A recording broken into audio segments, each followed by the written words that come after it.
देश के भविष्य विद्यार्थियों, आपको सादर नमस्कार। प्रीवियस वीडियो में हमने देखा कि किस प्रकार वॉइस की क्या परिभाषा होती है और वॉइस के प्रकार के बारे में हमने जाना कि एक्टिव वॉइस की परिभाषा क्या होती है, पैसिव वॉइस की क्या परिभाषा होती है। साथ ही हमने जाना कि सिंपल प्रेजेंट टेंस में किस प्रकार एक्टिव टू पैसिव वॉइस बनाया जाता है। और आज हम आपके बीच लेकर के आए हैं प्रेजेंट कंटिन्यूअस टेंस में किस प्रकार एक्टिव टू पैसिव वॉइस बनाना होता है। तो मैंने बताया था प्रीवियस वीडियो में भी, जिस प्रकार मैथमेटिक्स में फार्मूला का विशेष योगदान होता है, बिना फार्मूला के किसी भी मैथ का सॉल्यूशन कर पाना बेहद जटिल होता है, ठीक उसी प्रकार अंग्रेजी में स्ट्रक्चर की महत्वपूर्ण भूमिका होती है। यदि हमें स्ट्रक्चर रिमेंबर होता है, याद होता है, तो हम किसी भी ट्रांसलेशन को अथवा किसी भी ट्रांसफॉर्मेशन को आसानी से एक फॉर्म से दूसरे फॉर्म में बदल लेते हैं। तो आज हम प्रेजेंट कंटिन्यूअस टेंस में किस प्रकार बनाया जाता है एक्टिव टू पैसिव वॉइस, इसके विषय में आपको बताने जा रहे हैं। एक्टिव वॉइस का स्ट्रक्चर क्या होता है प्रेजेंट कंटिन्यूअस टेंस में? सर्वप्रथम सब्जेक्ट का यूज किया जाता है, उसके बाद is, are, am plus V4 अर्थात वर्ब की चौथा फॉर्म, और उसके बाद ऑब्जेक्ट का यूज किया जाता है। आपको पता है जब स्ट्रक्चर एक्टिव वॉइस से जब पैसिव वॉइस में बनाया जाता है तो एक्टिव वॉइस का ऑब्जेक्ट जो है सो पैसिव वॉइस में आकर के सब्जेक्ट बन जाता है। अर्थात ऑब्जेक्ट पैसिव वॉइस में ऑब्जेक्ट की महत्वपूर्ण भूमिका होती है और पैसिव वॉइस में ऑब्जेक्ट की महत्वपूर्ण भूमिका होती है और एक्टिव वॉइस में सब्जेक्ट की महत्वपूर्ण भूमिका होती है। तो एक्टिव वॉइस का स्ट्रक्चर है subject plus is, are, am plus V4 plus object, और यही चीज़ जब स्ट्रक्चर चली आती है पैसिव वॉइस में तो पैसिव वॉइस में हो जाता है सर्वप्रथम सब्जेक्ट, ऑब्जेक्ट बन जाता है subject plus is, are, am plus being plus verb की third form plus by plus object. तो और कुछ बदलाव जो मैंने आपको प्रीवियस वीडियो में भी बताया था कि आई जो है सो मी में बदल जाता है, यू चेंज होकर के यू ही रह जाता है, ही बदल करके हिम हो जाता है, सी बदल के हर हो जाता है, और दे बदल के देम हो जाता है, और सी बदल के हर हो जाता है, और वी बदल के अस हो जाता है। तो ये कुछ बदलाव है जो जितने भी आप एक्टिव टू पैसिव वॉइस के जिस भी टेंस में ट्रांसफॉर्मेशन करेंगे, चेंजेस करेंगे, तो उसमें ये चीज़ जरूरी होंगे। ये चीज़ स्मरण कर लेना बिल्कुल ही ज़रूरी है, अन्यथा एक्टिव टू पैसिव वॉइस बनाने में आपको कठिनाइयाँ महसूस होगी और कोई ज़्यादा कठिन नहीं है इसको याद कर पाना। तो सर्वप्रथम हम एक एग्जाम्पल के द्वारा समझते हैं। जैसे लिखा हुआ है आई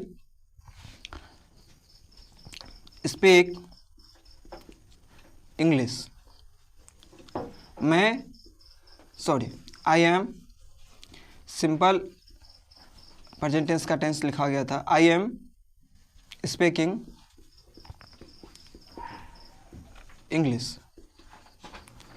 यहाँ पर यह जो सेंटेंस है ये कौन सा सेंटेंस है? प्रेजेंट कंटिन्यूअस टेंस है। यहाँ पर प्रथमतः आई जो है ये सब्जेक्ट है, उसके बाद इज, आर, एम में से एक फॉर्म है, उसके बाद वर्ब की चौथी फॉर्म है, उसके बाद ये ऑब्जेक्ट है। यहाँ पर इंग्लिश ऑब्जेक्ट है, ये एक्टिव वॉइस में है फॉर्म।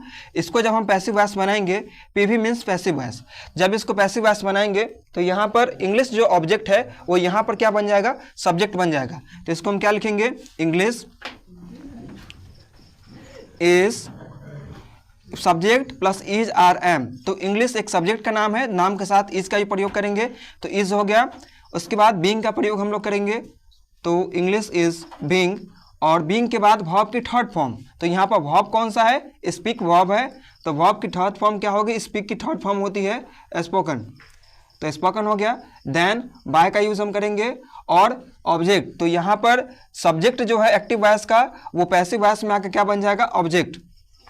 तो आई बदल के किस चीज में बदल जाता है? आई, तो आई बदल जाता है मी में, तो यहाँ पर लिख देंगे English is being spoken by me. Then third second example हम लोग जान रहे हैं, they are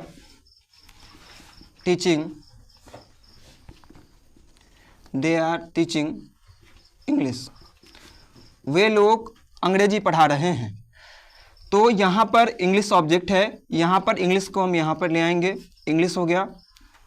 then English is being, जैसा कि पैसिव वॉइस का स्ट्रक्चर कहता है उसी के अकॉर्डिंग हम बना रहे हैं। सब्जेक्ट अर्थात ऑब्जेक्ट जो है सो सब्जेक्ट बन जाएगा, इज, आर, एम में से किसी एक का यूज़ करेंगे, देन बीइंग का यूज़ करेंगे, और देन वर्ब की थर्ड फॉर्म। तो टीचिंग का थर्ड फॉर्म होता है taught, TAUGHT, taught, English is being taught by. They का बदलाव हो जाएगा किस चीज़ में, तो दे बदल जाएगा देम में, तो यहाँ पर हम दे का देम कर देते हैं।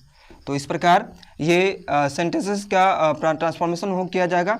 ये एक्टिव वॉइस में है और ये पीवी अर्थात पैसिव वॉइस में ये बदल के ये हो गया। ठीक उसी प्रकार you are beating him, you are beating him, ये एक्टिव वॉइस में है। जब इसका हम पैसिव वॉइस बनाएंगे तो क्या करेंगे, आप जान रहे हैं जो ही का बदलाव होकर के हो जाता है, हिम में बदल जाता है ही, तो हिम का बदलाव हम किस चीज़ में कर देंगे, ही में। तो यहाँ पर हिम है तो हिम का क्या कर देंगे, यहाँ पर ही कर देंगे। उसके बाद ही के साथ इस का यूज कर लेंगे। इसके बाद यहाँ पे स्ट्रक्चर कहता है subject plus is are am में से कोई एक यूज किया जाएगा, तो ही के साथ इज का यूज कर दिए। उसके बाद बीटिंग है, उसके बाद बीइंग है, तो बीइंग का हम क्या करेंगे, तो यहाँ पर इज आर एम के बाद बीइंग का यूज करेंगे। उसके बाद वर्ब की थर्ड फॉर्म, वर्ब की थर्ड फॉर्म, तो बीइंग का क्या होगा, बीटिंग लिखा हुआ है यहाँ पर, तो बीइंग बीटिंग का बीटेन का बीट मीन्स होता है मारना, तो बीट का थर्ड फॉर्म होता है बीटेन, तो beaten, he is being beaten by. और यू का बदलाव होकर के यू में ही रह जाता है, तो यहाँ पर हो जाएगा is being beaten by you. तो इस प्रकार हम सेंटेंसेस बनाएंगे। एक और सेंटेंस ले लेते हैं ताकि आप समझ जाएं अंतोगत्वा कि किस प्रकार सेंटेंस, उम्मीद है कि अब आपको बनाने आ गया होगा किस प्रकार बदलाव किया जाता है। थोड़ा सा ही चेंजेस है सिंपल प्रेजेंट टेंस से। अब इसमें एक और सेंटेंस हम लेते हैं, जैसे वी आर प्लेइंग फुटबॉल, हम लोग फुटबॉल खेल रहे हैं। फुटबॉल यहाँ पे ऑब्जेक्ट है, तो जब इसका पैसिव वॉइस बनाएंगे तो फुटबॉल यहाँ पे लिख देंगे। और फुटबॉल एक खेल का नाम है, इसके साथ इसका यूज करेंगे। देन इसके बाद इज आर एम, ठीक इज आर एम के ठीक बाद हम लोग बीइंग का यूज करते हैं, जैसा कि प्रेजेंट कंटिन्यूअस टेंस का रूल कहता है एक्टिव टू पैसिव वॉइस बनाने का। तो बीइंग हो गया। प्लेइंग, प्ले का थर्ड फॉर्म होता है प्लेड। देन हम लोग यूज करेंगे बाय का यूज करेंगे, प्लेड बाय। उसके बाद ऑब्जेक्ट, तो वी का बदलाव किस चीज़ में हो जाता है, तो वी का बदलाव अस में हो जाता है, तो हम लोग अस में बदल देंगे। तो इस प्रकार प्रेजेंट कंटिन्यूअस टेंस में ये जो बदलाव हुए हैं, जिस प्रकार ये स्ट्रक्चर है, इसको आप लोग कॉपी में नोट कर लीजिए। उसके बाद कॉपी में नोट करने के बाद आप क्या कीजिए, खुद से बनाने की प्रैक्टिस कीजिए। मैं यहाँ पर कुछ सेंटेंसेस आपको दे रहा हूँ, जिनके उत्तर जो होंगे आप कमेंट सेक्शन में जा कर के दे सकते हैं, अथवा मेरी जो आधिकारिक व्हाट्सएप जो नंबर है उस पर भी आप भेज सकते हैं। वहाँ पर आपको चेक करके वहाँ पर बता दिया जाएगा कि आपने सही बनाया है अथवा गलत बनाया है। तो अब इसको मैं बता रहा हूँ कि किस प्रकार नेक्स्ट टॉपिक में आप अगले सेंटेंसेस का फॉर्म मैं आपको लेकर के आऊँगा अगले टॉपिक में। अभी फ़िलहाल जो दिया जा रहा है आपको, इसके उत्तर एक्टिव टू पैसिव वॉइस का, इसको बना करके आप कमेंट सेक्शन में डाल सकते हैं, चेंज इनटू पैसिव वॉइस। ये सेंटेंसेस जो दिए जा रहे हैं आपको, ये केवल प्रेजेंट कंटिन्यूअस टेंस के टेंस हैं, जिनको आपको बना करके कमेंट सेक्शन में डालना है। They are playing cricket, Mohan is preparing the board examination.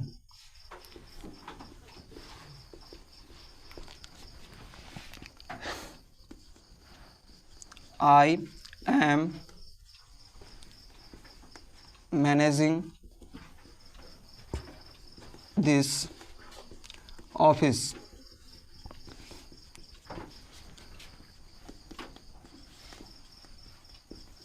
Sam is beating you. Rahul is playing football.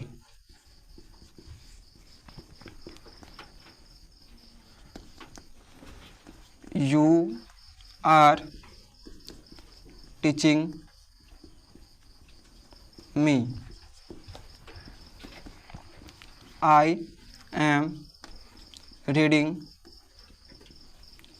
a novel.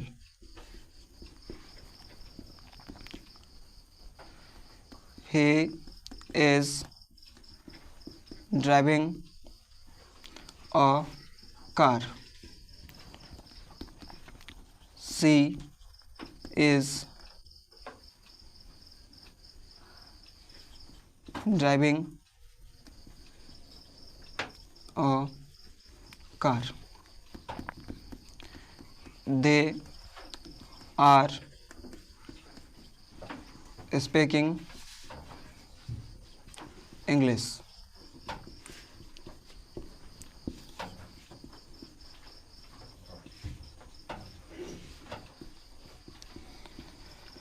ये इन सभी सेंटेंसेस को आप बदलाव करके कमेंट सेक्शन में डाल सकते हैं। इसके जितने भी सेंटेंसेस जो आपको दिए गए हैं यहाँ पे, इसका स्क्रीनशॉट ले लीजिए और देन उसको कॉपी पे नोट कर लीजिएगा, बना करके कमेंट सेक्शन में डालिएगा, अथवा वीडियो को रोक करके इसको अपने नोटबुक पर नोट कर लीजिए। जो भी वीडियो बताई जाती है उस वीडियो को देखने से पहले अपने साथ एक कॉपी और एक कलम लेकर के ज़रूर बैठिए और जो भी वीडियो दिखाई जाती है उसको तन्मयता के साथ देखिए। वीडियो बनाने की शुरुआत है, इस वीडियो बनाने के क्रम में काफ़ी त्रुटियाँ भी होती होंगी, कुछ त्रुटियाँ भी होती होंगी। उन त्रुटियों को दरकिनार करते हुए आप केवल जो अच्छी बातें बतलाई जाती हैं उनको देखिए और सीखने का प्रयास कीजिए। अंग्रेजी एक कठिन सब्जेक्ट विषय नहीं है। जिस विषय को हम कठिन मान करके चलते हैं वह विषय हमें कठिन लगता है, और जिस विषय को हम समझते हुए, सीखते हुए, निरंतर अभ्यास करते हुए यदि हम उस पर अपना समय देते रहें तो निश्चित रूप से कठिन विषय भी हमारे लिए सरल विषय के रूप में परिवर्तित हो जाता है। और बोर्ड परीक्षा की तैयारी हो अथवा किसी भी कंपटीशन लेवल की तैयारी हो तो उसमें ग्रामर पोर्शन पर विशेष पकड़ होना विशेष आवश्यक माना जाता है, अन्यथा हमारी तैयारी कहीं ना कहीं अधूरी रह जाती है। तो तैयारी अधूरी न रहे, निरंतर पढ़ते रहिए और अपने लिए न सही अपने माता पिता के सपनों को पूरा करने के लिए निरंतर पढ़ते रहिए, क्योंकि पढ़ना कभी भी स्थगित मत कीजिए और जब पढ़ते रहेंगे आप तो हर कुछ नया सीखते रहेंगे।